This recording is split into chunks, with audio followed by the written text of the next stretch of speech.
What's up, guys? It's good to do a quick oil change on this 24 Tundra, and there's a couple things I wanted to talk about on it. First thing I want to talk about is the engine recall. This one here's a 24, so it's not included in the engine recall. But if you look up on the main Toyota website, you can find the investigation report from the Toyota engineers. And they investigated that problem for like a year. A lot of you guys might already know this, but they investigated that problem for like over a year. They found out that they were leaving machining debris inside the engine block during the manufacturing process. Well, they changed the manufacturing process to clean the engine block better in January of 23. There was a lot of guys online talking about how it's a bad engine design and all this and blah blah blah. Anyway, if you have a truck built before January of 23, you're probably included in that recall. But they're going to give you a new motor for that and all that, so this one should be good. It was manufactured in September of 23. I got it in October of 23. It's sold as a 24 Tundra. And then there's a couple other things I wanted to talk about.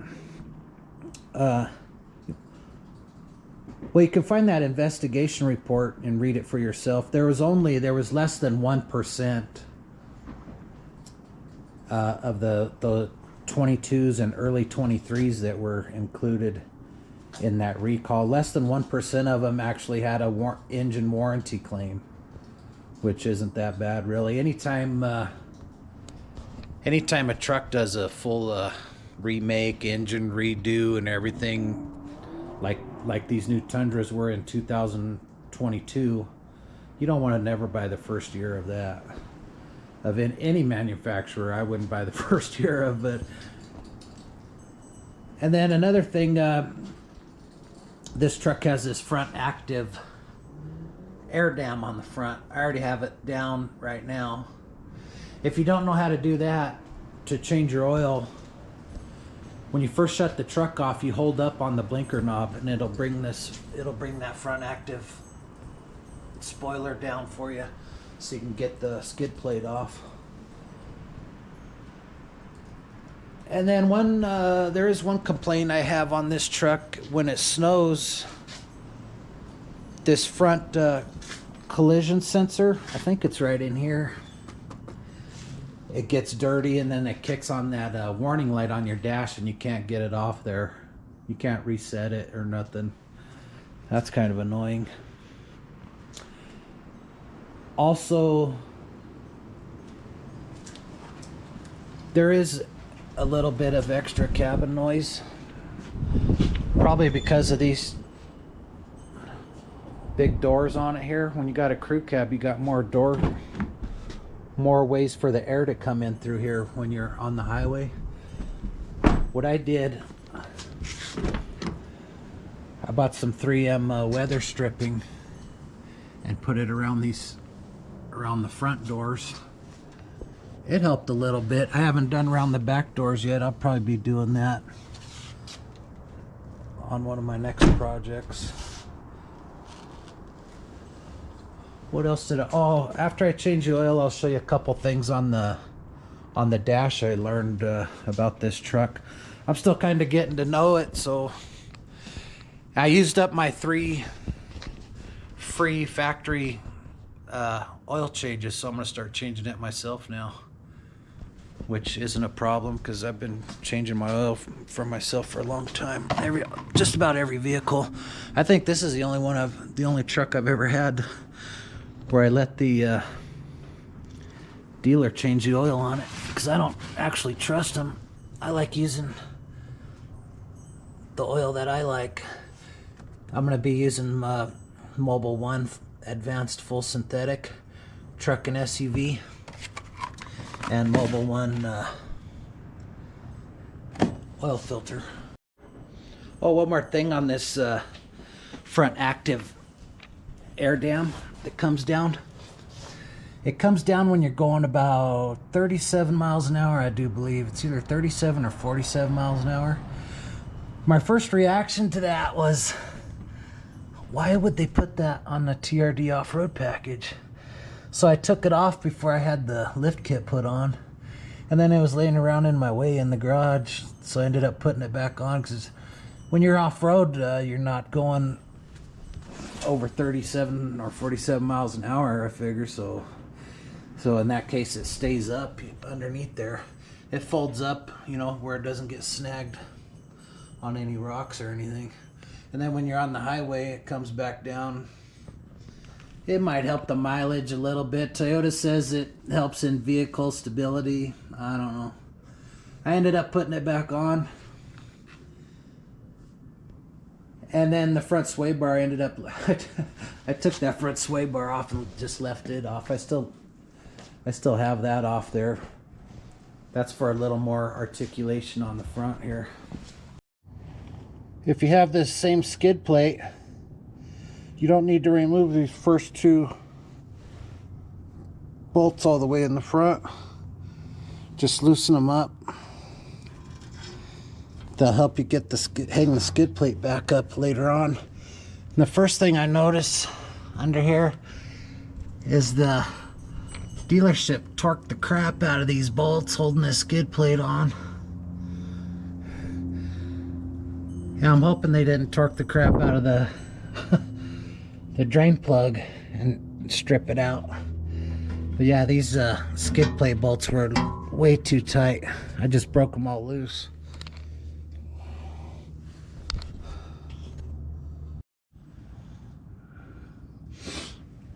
All right, let's see how this drain plug is on here. Oh, I need a 14 millimeter.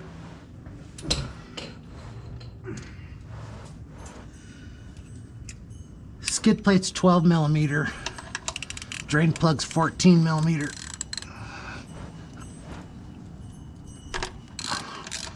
That wasn't too bad.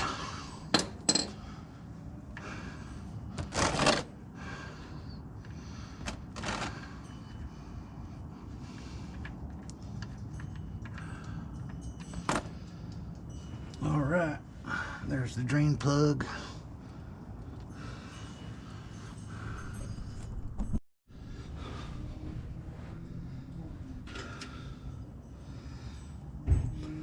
I like to put a little black RTV on my drain plug threads.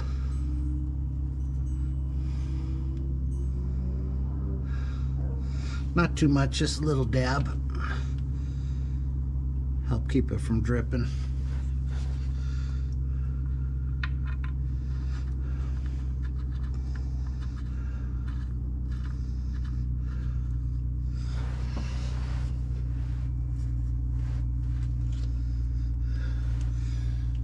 When you have your tube of RTV, I like to just run a screw back down in this hole so it doesn't dry out on you, so it's good for the next round.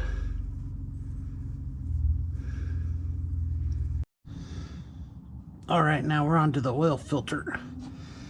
This is a piece of 5/8 hose. That's about 12 inches long.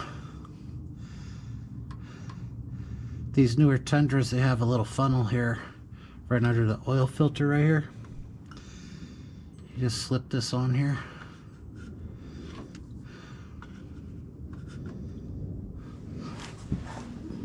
Keep the drain pan underneath there.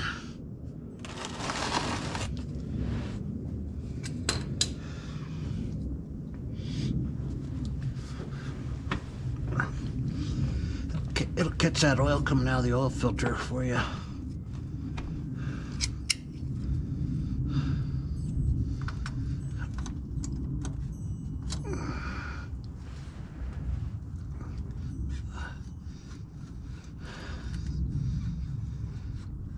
Be a little bit less messy.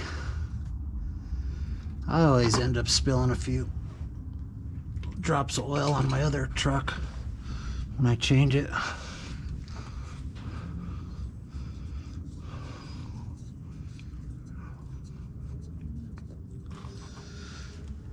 There we go, it's running right down the hose into the oil pan here. That's pretty sweet.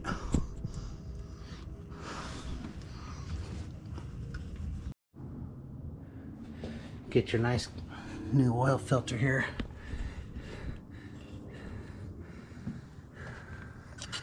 Get a little dab of that nice clean oil. Put it around this seal.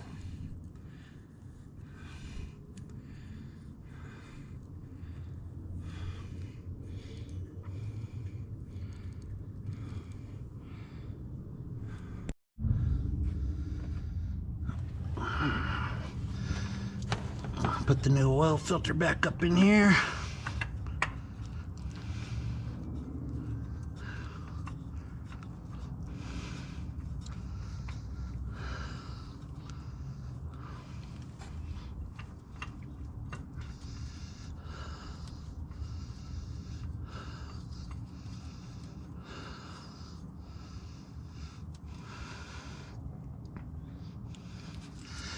When I first seen this truck, I liked that heavy-duty skid plate. But now that I know I gotta take it off every time I change the oil, I'm not so sure. Well, I still like it, but it's kind of a heavy skid plate when you're underneath here. If you have that same skid plate on your truck, make sure you leave these front two bolts in, and that skid plate has some slots in it. You can slide it over these two bolts, and it'll help you keep it up there while you're getting the rest of the bolts in.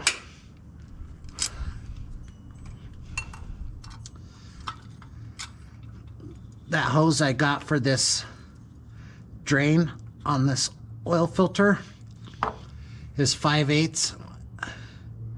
Half inch might be a little bit better because mine just fell off that. Okay, here's the two front bolts on that skid plate. Some of the other Tundras don't have this heavy skid plate on it.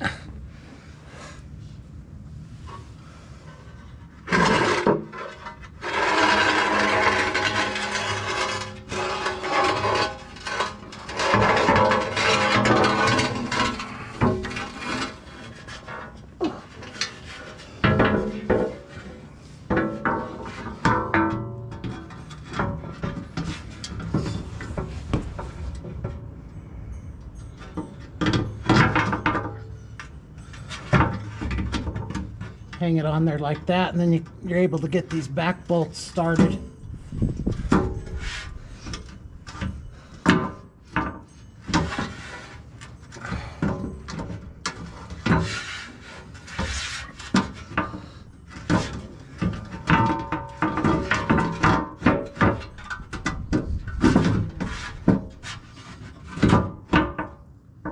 Yeah, there's a hook on the back of this skid plate too. You gotta get it hooked up too. That'll hold it up for you while you're getting the bolts in. Okay, now we're just shooting for 7.7 quarts of oil back in the engine. I might try to go a little over, closer to 8 quarts. The driveway where I parked this truck is at a slope, so I like to keep a little bit, like to stay on the high side on the oil.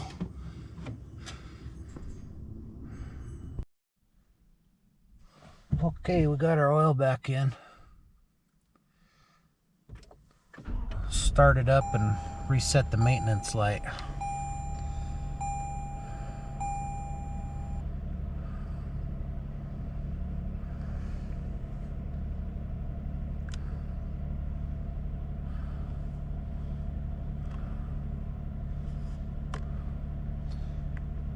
Want to go to here to settings, Scroll down.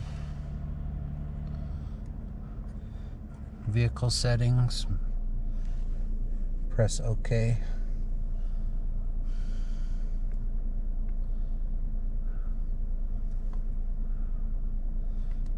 Go down. Oil maintenance. OK. Reset data. Yes. Reset complete.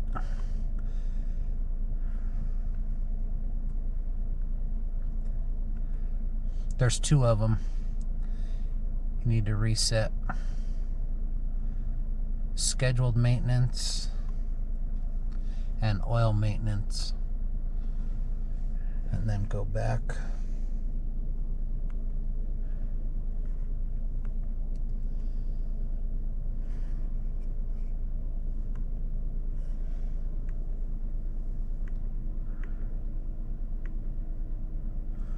We should be good on that. This truck's averaging 15.6 miles per gallon.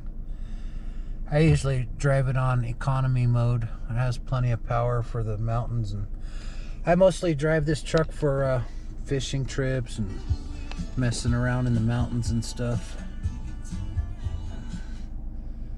One more thing I wanted to show you. This screen's probably gonna look stupid in this video, but go on to settings and then vehicle customize, door control.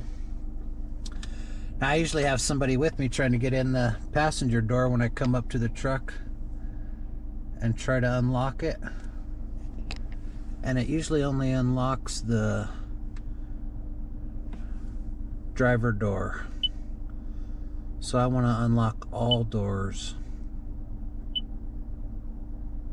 That's one little thing I learned. And the Sirius XM, I ended up keeping that. It was $6 a month the first year, and then after that I think it went up to $19 a month. But it works good for me since there's no CD player in here. Go up in the mountains where I don't have any cell phone service, and that Sirius XM comes through the satellite, so that works pretty good for me. Now I'll probably just